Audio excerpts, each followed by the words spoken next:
Hello, welcome. My name is Bot. I'm a dedicated Yu-Gi-Oh! Duel Links streamer, and today I'm going to show you the deck which I have used to troll the meta weekly. So basically Duel Links' biggest tournament on Twitch, and I also use it for the KC Cup.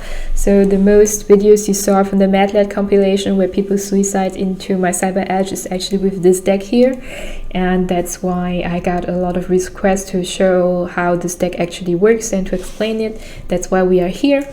So now let's go right straight into the deck explanation. As you can imagine, this deck is based on the former very famous Desperado Barrel Dragon Deck. I have already made another video about it. I will link it below in the comments so you can see the original version from last year, I think November, December, something like that. And this is basically the updated version for 2020. And it still works. It did pretty good in the tournament. It also did pretty good in KC Cup, which I cannot say actually for the ladder. For the ladder, obviously this deck is still too specific and it doesn't really fit right now into the OTK meta which we have right here. The main boss monster of your deck, as you can see, is the Desperado Barrel Dragon. And what the Desperado Barrel Dragon does is when a machine or dark machine monster is getting destroyed on the field, could be an edge, could be a salvo, could be a blast spider, this guy will be summoned to the field. So when this monster is full face up, destroyed by battle, this one will be summoned. If this one, for example, is face up and somehow destroyed by card effect, creature's trap or whatsoever, the Desperado Barrel Dragon will be summoned to the field, and then you will flip 3 coins at one time, which gives you a pretty good chance. So for every head of the 3 coin tosses you get, you can destroy 1 monster on the field, or not to forget 1 face-up monster on the field. So once per turn during the battle phase, quick effect, you can toss a coin 3 times, destroy face-up monsters on the field up to the number of heads. Then if the result was actually 3 heads, you can also get very lucky with it. I did that too. Draw 1 card and destroy 3 cards. Busted! Okay, that effect is still busted. Never forget about that. It has 2800 attack and 2/2 defense, so it's a pretty strong monster. And working together with the Barrel Dragon, you have the Black Salvo, which is a dark machine, and the Blast Spider. Blast Spider has also active effect like, it can go into self-destruction or it can destroy another machine monster, and it will even burn your opponent by half of its monster's attack, which you get destroyed by this effect. So once per turn, you can target 1 dark machine monster you control and 1 face-up card your opponent controls. Can be even back row or field spell, doesn't matter, as long as face-up, destroy them. If a monster you control that was originally a dark machine monster destroys an opponent monster by battle or card effect, which means you can burn them by destroying your own monsters, sent to the graveyard, you can inflict damage to your opponents equal to half of the original attack of one of the monsters destroyed and sent to the graveyard. And you can only use this effect once per turn. So 1 spider per turn. It's a level 4, don't forget about that. I will explain the synergies with the Black Salvo later. Then you have the Cyberdark Edge. The Cyberdark Edge, when it's normal summoned to the field, it would drag out 1 level 3 or lower dragon type monster from your graveyard and equip it to this card, which mostly will be the Cyberdark Cannon. They just work together, so it's Edge and Cannon. And when this card is attached with the cannon, it will become actually a 2400 attack monster, which is pretty strong. It can go for a direct attack, but then it will only do 1200 damage instead of 2400. And every time this card attacks, when a Cyberdark Cannon is actually attached to it, you can use also another effect, which is by putting another card from your deck to the graveyard. Could be a Lightning, could be a Luna Light Crimson Fox. I will explain the Lightning and Crimson Fox soon. First, about the Cyberdark Cannon. So how do you get the Cyberdark Cannon into the graveyard? Very simple, either by attacking with the edge, or while you have already 1 cannon attached to it and putting it like with the card effect into the graveyard, or when you draw the Cyberdark Cannon, it's also pretty convenient. You can discard this card and add 1 machine type Cyberdark monster from your deck to your hand. So basically you draw a cannon, use its effect, drop the cannon to a graveyard and get a free edge on hand. Then you summon the edge and attach the cannon to it. Very simple combo. And somehow if you put already landing into graveyard, by destroying it or by dragging it into the graveyard with the combo as I explained before with Cyberdark Edge and Cannon. You can summon another Cyberdark Edge, attach the Lungding from graveyard to it because it's also level 3 and lower, and then you will have a 2500 attack monster, which can also go for direct attack, which is the attack will be halved into 1250, but you can attract twice because that's the effect of Lungding. And that is basically mostly automatically almost OTK for your opponent.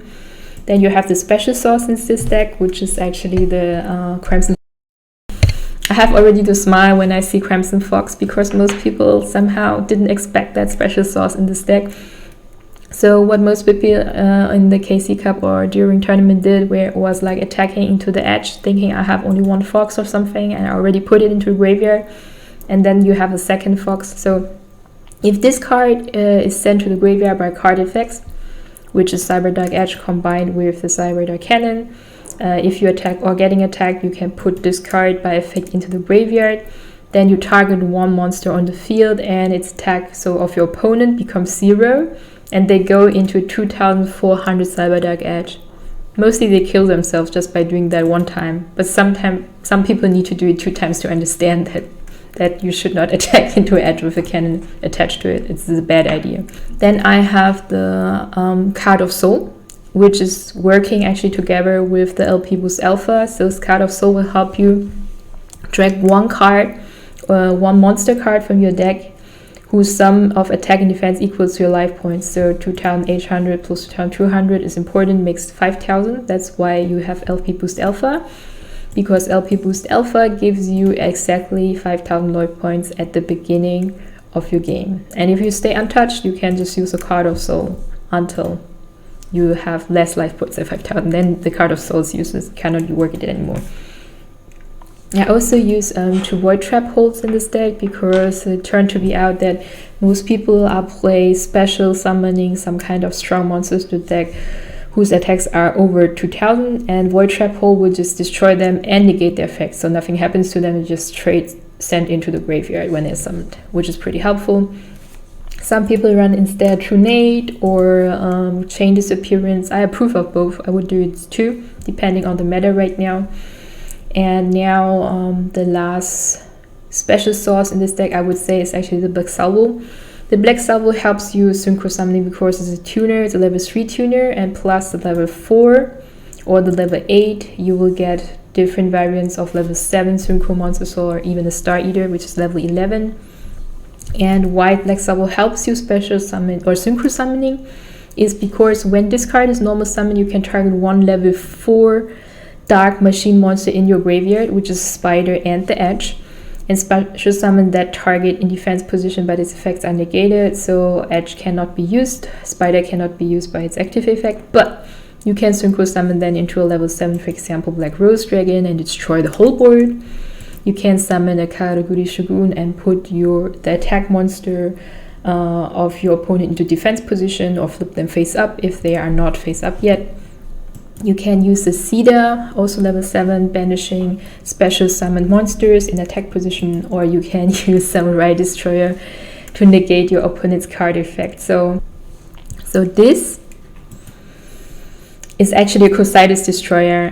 When I played the deck against, I think it invoked Elemental Sabers deck, in the Meta Weekly, Decade said that I have no out actually to Crusaders, which is not true, because we have proven when we have Samurai Destroyer out of the field and a Barrel Dragon also on the field, I can go into attack phase with the Samurai Destroyer and negate Crusaders' effect of being non-targetable and non-destructible, flip a coin, and then I can pray that I get had, because in that case I can destroy the Crusaders. So this is really good. That felt just absolutely good. I didn't bring it in the effect in the tournament, but if we had the chance, we should have done that. That would be absolutely awesome. Just destroying Crusaders in tournament, just for the awesomeness of it.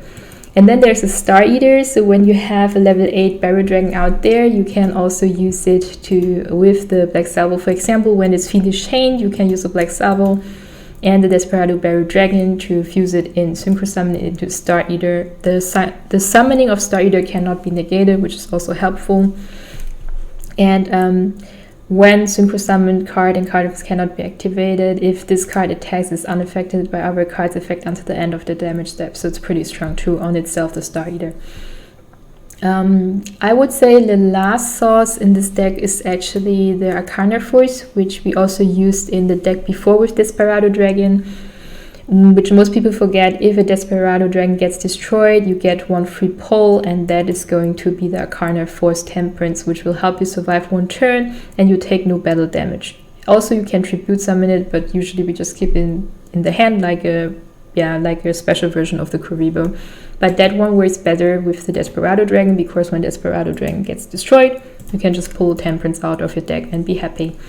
And the same goes for the correlation between the Desperado Dragon and the Samurai Destroyer. Since both are actually machine monsters, if the Samurai Destroyer gets destroyed and put into the graveyard, and you have already 1 destroyed Desperado Barrel Dragon in the graveyard, the Desperado Dragon will be special summoned to the field if you choose it. So you can, it says it's a second effect of the Samurai Destroyer. If this face-up card in its owner's control leaves the field because an opponent's card effect, you can target 1 machine-type monster in your graveyard and special summon it. So you can even recycle the Desperado Dragon with the Samurai Destroyer. That's why I played 2 copies of the Samurai Destroyer now in this deck. And that is my Barrel Dragon Unga Bunga deck for 2020. It was a lot of fun to play this one in KC Cup and even during the Meta Weekly. We found even a way to negate and destroy Cositis with this. Yeah, I had a lot of fun, and I hope you will enjoy too. If you have any questions, put it below into the comments. Subscribe, like, and share, because sharing is caring. And see you next time. Enjoy some of the Unga Bunga plays in the gameplays which are going to come up.